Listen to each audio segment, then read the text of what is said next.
I think that we need to start considering different ways to feed our reproductive sows, because they're Ferraris, right? And you would put nothing less than premium in your Ferrari. So I think we should consider doing the same thing for our sows and changing the feeding program to match the biology of the animal.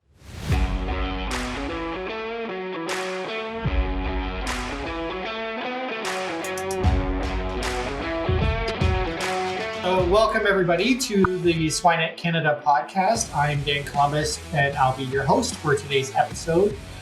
With me today, I have Dr. Leanne Huber, who is an associate professor in the Department of Animal Biosciences at the University of Guelph. Welcome, Leanne, and thank you for being here. How are you today? I'm great. Thank you so much for having me join your podcast. Yeah, I'm really looking forward to the discussion. We were just talking before that sows has been a frequent topic, but I think it's a good one. But before we get into that, just because some people might not be familiar with who you are, or to remind them of where you've come from and everything, just ask you to give a little bit of brief background on yourself and your journey so far. Sure. Yeah, I love answering this question because my journey was a little bit circuitous. And so I think that students just starting out in the industry can maybe take a few tips from me. So I grew up on a small farm in southwestern Ontario, actually, and we had a mixed farm. So pigs and beef cattle, which is a little bit of a rarity these days, I think. And we're pretty small. So we have about 50 sows, farrow to finish, and about 60 beef cows that we also finish the calves for, and 400 acres that we work and that supply all the feedstuffs for our operation. And we have our own feed mill and things like that. So we're fairly self-sufficient. And I still like to go back to the farm and help out when time allows too. So maybe with that background, not surprising, I decided to come to the University of Guelph, and I majored in animal biology with the intention of becoming a large animal veterinarian. And Dan, I feel like we are similar in that regard. And so, but I think part of that stemmed from just my ignorance of how many other career opportunities there were out there for me. So in my undergrad, I applied to be a summer student at the dairy research station at the University of Guelph because I think that maybe was my rebellious stage or something. I wanted to do something different from my family, not pigs, not beef cows. I thought maybe dairy was the way to go. So I went and I interviewed there, thought I did pretty good, but didn't get the job. And so you go through those, 7 stages. Finally, came to acceptance. And they said, hey, you know what? You should apply to the Swine research station as a summer student this year. I'm like, I didn't really want to go back to Swine, but fine. Okay, I'll do it. And I did, and I got hired there. And while I was there, I was introduced to research and this whole aspect of possibilities that I couldn't have even imagined existed. And I was introduced to Dr. Case DeLang, who was our graduate student advisor, both Dan and I, and it changed my life. And so I continued on with a master's with Case and then with a PhD after that. And so really it comes down to if I had gotten that job at the dairy research station, I probably wouldn't be sitting here with you today in this capacity. So I think, our career paths are unpredictable and you should be open to those opportunities as they come along. Yeah, I agree. It's actually scary how similar our career paths were, even though both of us had very circuitous and it was almost like a kismet thing, right? That we ended up working with Case at some point, and that kind of sparked that interest because mine was exactly the same way.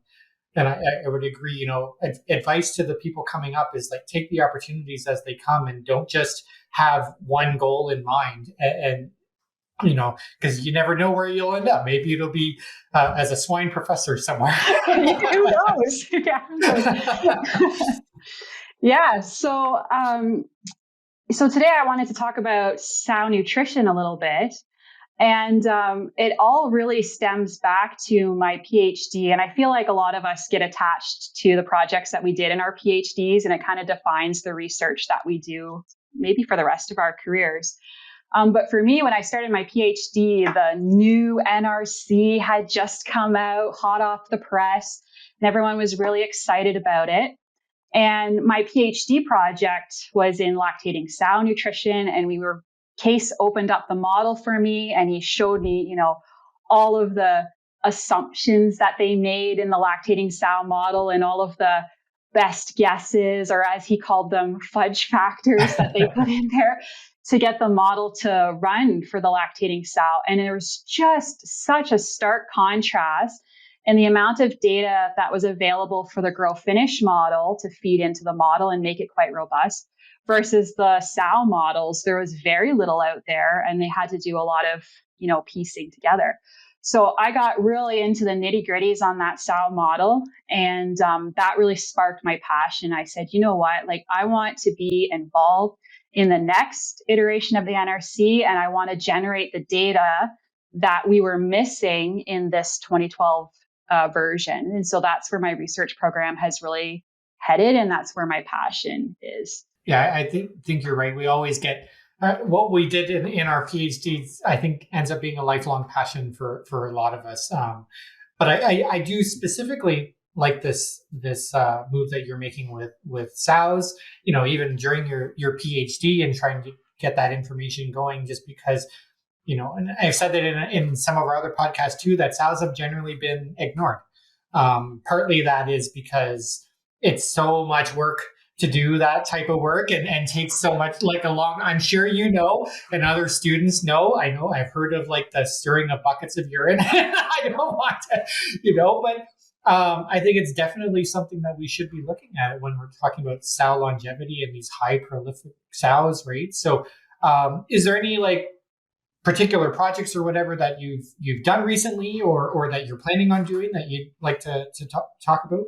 Yeah, I want to share 2 little projects with you that are hot off the presses. So you heard it here first, folks. There you go. Exclusive. Swine podcast exclusive.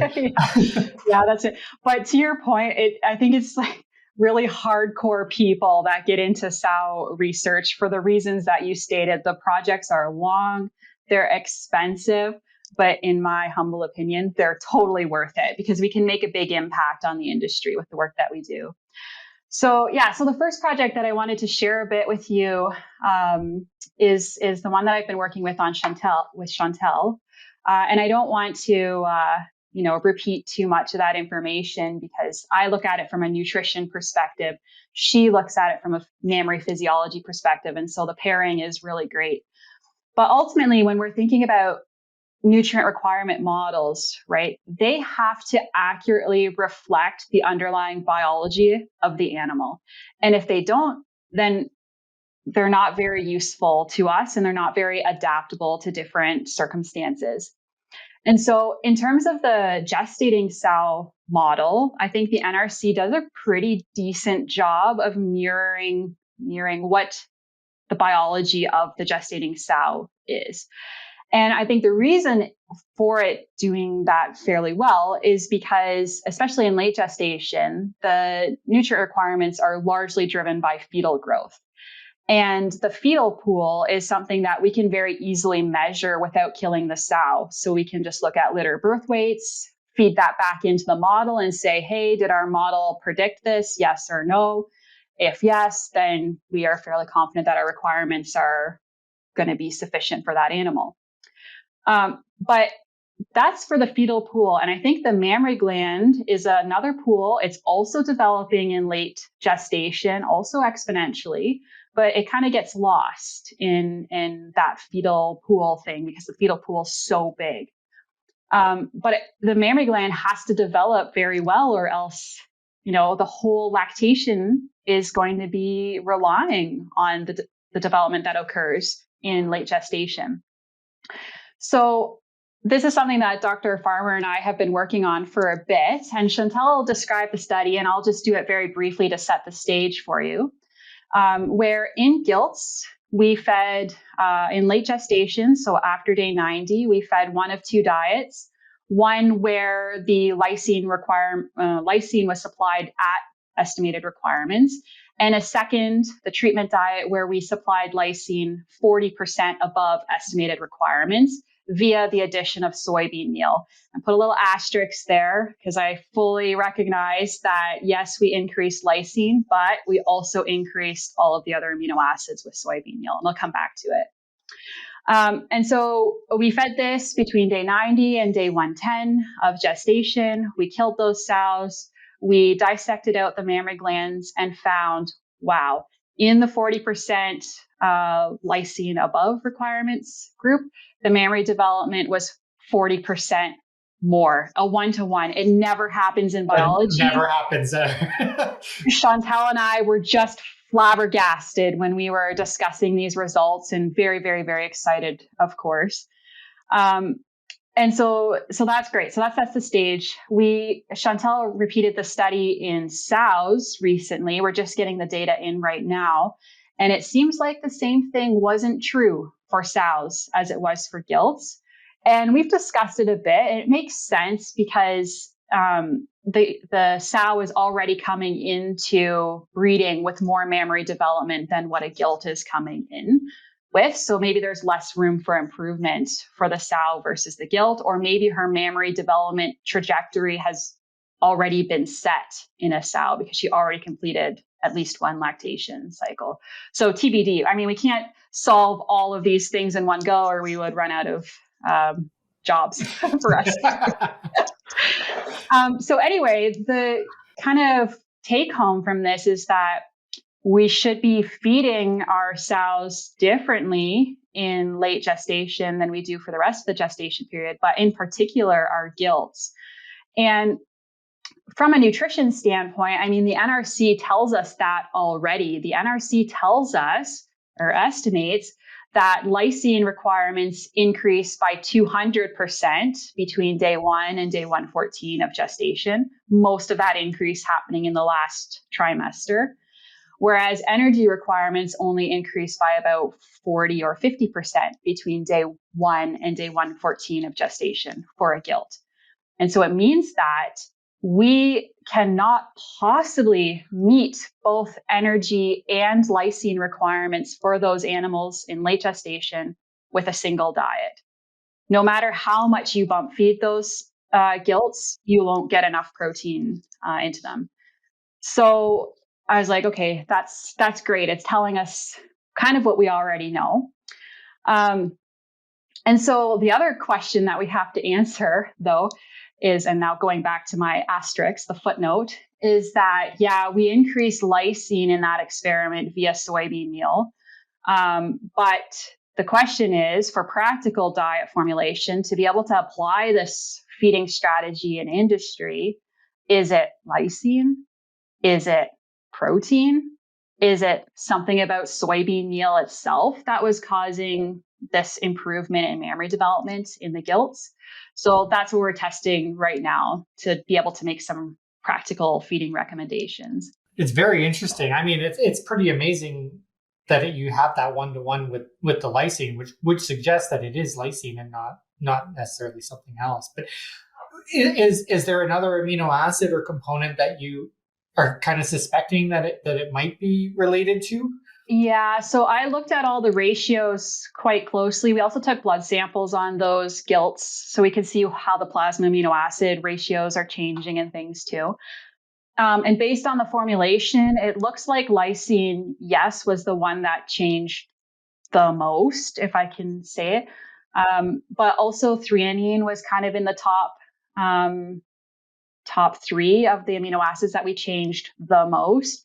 So potentially, but my gut is telling me that it's probably the total supply of amino acids, because if we're increasing protein deposition in the mammary gland, then the sow is going to need all of the amino acids in order to support that protein synthesis.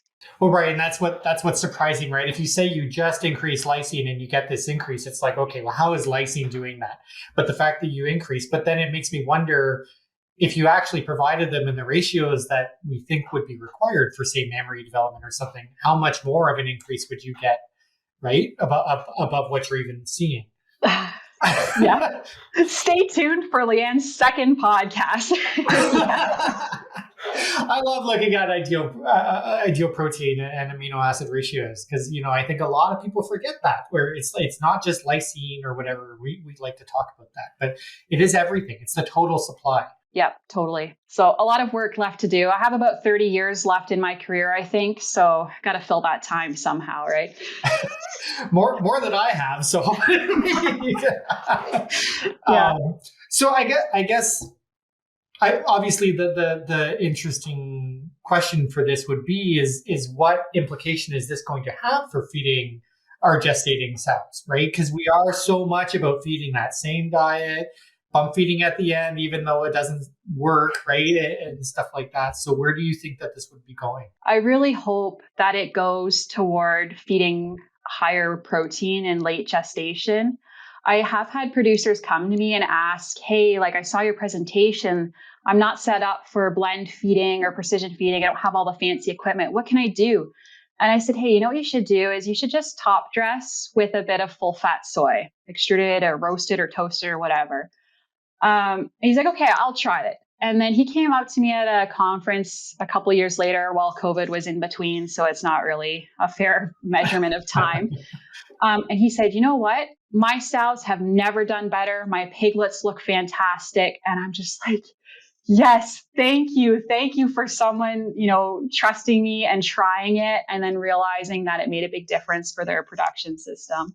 Yeah. I mean, that it's good to see that kind of thing happens, right? And obviously, we do need to think about, what would producers be able to implement on their farms, because it is set up, one feed bin, one feed line, right? So how do you do this? Hopefully with the introduction of ESF and group housing and stuff like that, and so now we have that ability to individually feed sows, we can move forward in maybe doing a little bit better on feeding them and looking at phase feeding. Yeah, we'll see.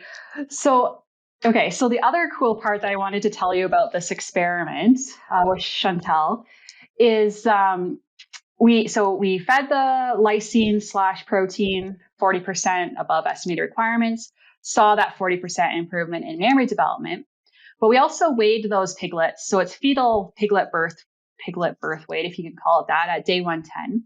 And for that high feeding level treatment, we only saw a 5% improvement in fetal piglet body weight versus the 40% improvement in mammary development. This is the part that got me excited as a nutritionist and as kind of a nutritionist with a modeling headspace or mindset, because it means that the gilt, when we're feeding at requirements, according to NRC, the gilt preferentially partitioned amino acids toward fetal growth and sacrificed protein deposition in the mammary gland in this scenario. And then we added more lysine or amino acids to the mix, and she was then able to, still maintain that fetal growth, but now the extra could spill over and increase mammary development or protein deposition in the mammary gland. And so that really got me thinking, like, how could this be? It's like amazing. And how does it link up with the NRC model and what the model assumes is happening? And it got me really thinking, because if you consider our empirical studies for estimating amino acid requirements in late gestation, what is our response variable? What do we use? We use piglet birth weight as the response variable. So you titrate lysine or whatever in the diet in late gestation, you weigh those piglets at birth, piglet birth weight will improve with lysine or whatever, and then you'll reach some maximum or optimum level, and you're like, that must be the lysine requirements for late gestation. So to me, it makes perfect sense. That is exactly what we observed in this scenario. We fed lysine 40% above requirements, and we didn't see any improvement in fetal piglet birth body weight. So I was like, all right, that's interesting now. But it means that we have to get a little bit creative with the response variable that we use to inform our requirement estimates for animals that are in late gestation, and to be able to pinpoint that mammary development. So we're going to try it. And this fall in the brand new Swine research station at the University of Guelph, I have a really ambitious master's student named Vanessa Klustra. And she is going to titrate lysine/crude protein in late gestation and then look at milk production in the subsequent lactation period as the response variable to tell us, what should be our feeding level of lysine in late gestation. And this is kind of, the best way, though very labor intensive, way that we can get at milk production potential without killing the sow and looking at the mammary gland, because that's not going to tell us for sure what will milk production be. I find that very exciting too. But it's also because I have, my whole thing is changing the way we look at amino acid requirements or even any nutrient requirement. My side of it has been health, but it's this idea of, maybe the animal is not always prioritizing growth. And if that's our outcome variable, why are we using that as our outcome variable if that's not what we're trying to maximize in the animal we're measuring it in? So I think this is a perfect example of that, in sows. Yeah, but now my question is, right? So if we increase mammary development by 40%, say, and you assume that that mammary development is going to correspond to increased milk production in the subsequent lactation period, be it 40% or not, I don't know, then how are we going to feed our sows now in lactation? Because we already can't get enough feed into them to minimize maternal body weight loss or tissue mobilization. So if we increase their milk production potential by some feeding strategy in late gestation, then what consequence is that going to have down the line? So these are the things that keep me up at night. I mean, it's job security because we've said it before. There's so many studies that could be done with that. But I think, like you said, it's a very important question to look at, right? And it's all gives and takes everywhere. So, I mean, this is one of those things. Yeah. And I think it'll come down to like the farm level. What is the producer looking to optimize on their production system? And how are they going to make the most returns on that? So if they aren't seeing returns on investment for whatever nutrition strategy that we're telling them to implement, then they're not going to do it. Yeah. What I would be interested to know is if this is going to have any impact on sow longevity in the long run. You kind of did that, but we're having an issue with the sows. Not like, mortality is sky high now and having these issues, but how much of that is feeding them so that they can handle these larger litters and that? Yeah. So I have a second study, Dan, but I don't know. Do you want me to not talk about it? Are we getting close on time or? We can keep going. I am totally fine with that. This is very interesting. Sure. Well, I'm glad that you find it interesting, and I hope the listeners do too. So, hey, being that we're talking about lactation, why don't we go into that a little bit? So if you think about lactation for the sow, it is the single largest demand for the sow's physiology throughout the entire reproductive cycle. And if you think about it, right, like energy requirements increase by 60%, amino acid requirements increase by 150% just for milk production alone. So it's a massive demand on the sow. And we know that that demand is often greater than what the sow can consume. And so she will mobilize maternal tissues, protein, fat.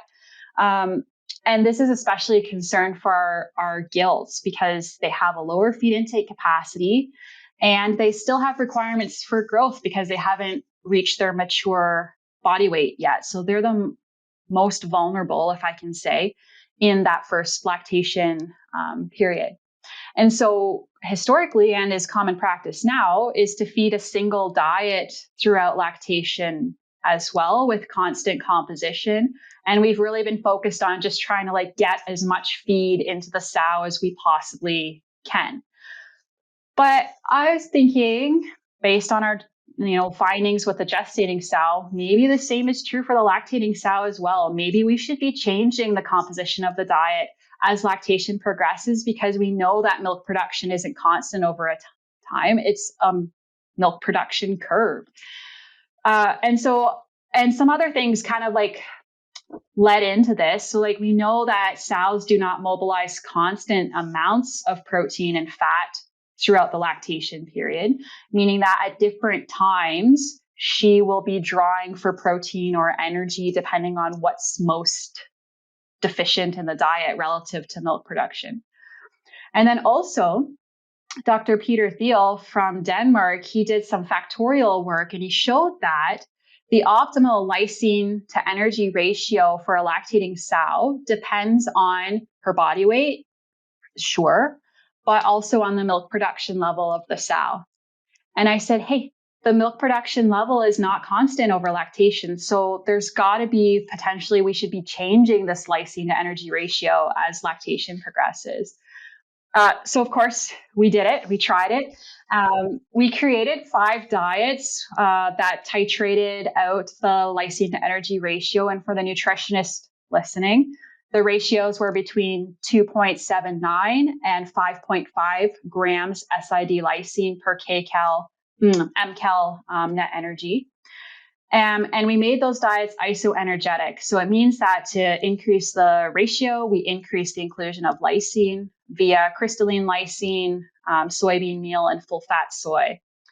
And in this case, we used multiparous sows, though we repeated it with gilts, but we don't have those data yet. So this is your teaser. And we did an extended lactation. So we took them out to 24-day lactation period because I really wanted to push them as much as we could within our system. And so the results were very exciting, or I wouldn't be sharing them with you.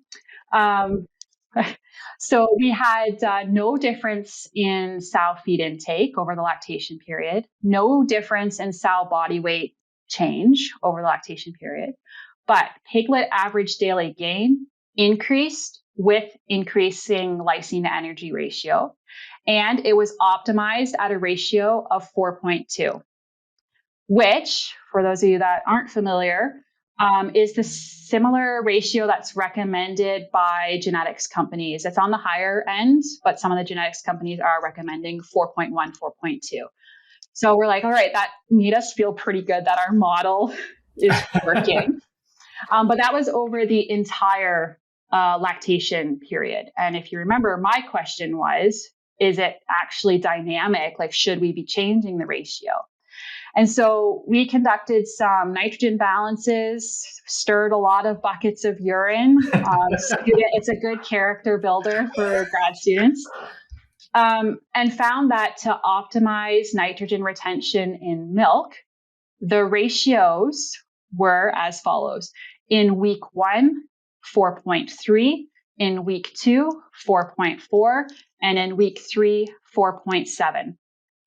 So it means that to optimize nitrogen retention in milk, we would have to do a dynamic feeding program of lysine to energy throughout lactation and depending on the day or stage of lactation.